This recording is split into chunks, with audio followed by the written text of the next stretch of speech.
Hello' guys, কালি আমাৰ দেউল আছে, সেই উপলক্ষে আমি তিল পিঠা বনাই আছোঁ। যিহেতু তিলবোৰ হাতত লাগিলে লাগি লাগি ধৰে আৰু নিজৰে অশান্তি এটা ফিল আহে, সেইকাৰণে আমি এটা ট্ৰিক এটা কৰিছোঁ। মই নহয়, আচলতে আমাৰ বাইদেৱে কৰিছে।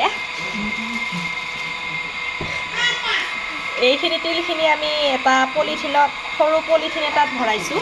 প্ৰথমতে পোলাটো আমি এনেকৈ গাঁঠি এটা মাৰি দিছোঁ, যাতে বস্তুখিনি ওলাই নপৰে। তাৰপাছত এইফালেৰে এটা ফুটা কৰি দিব লাগিব। মেহেন্দিৰ পেকেটৰ নিচিনাকৈ। মেহেন্দিৰ পেকেটৰ নিচিনা হ'ব লাগিব আৰু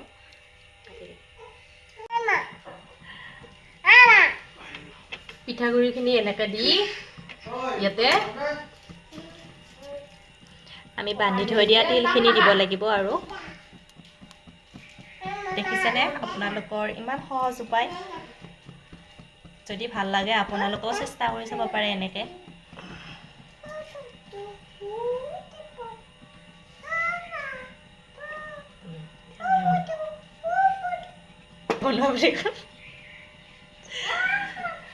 এয়া আমি এনেকৈ পিঠা বনাওঁ। আৰু আপোনালোকে কেনেকৈ বনাই জনাবচোন বাৰু কমেণ্ট বক্সত। ধুনীয়া হৈছে দে, ধুনীয়া হৈ গৈছে। আৰু এইকেইখন আমাৰ আগতে হৈ গৈছে, তেতিয়া দেখাবলৈ নহ'ল।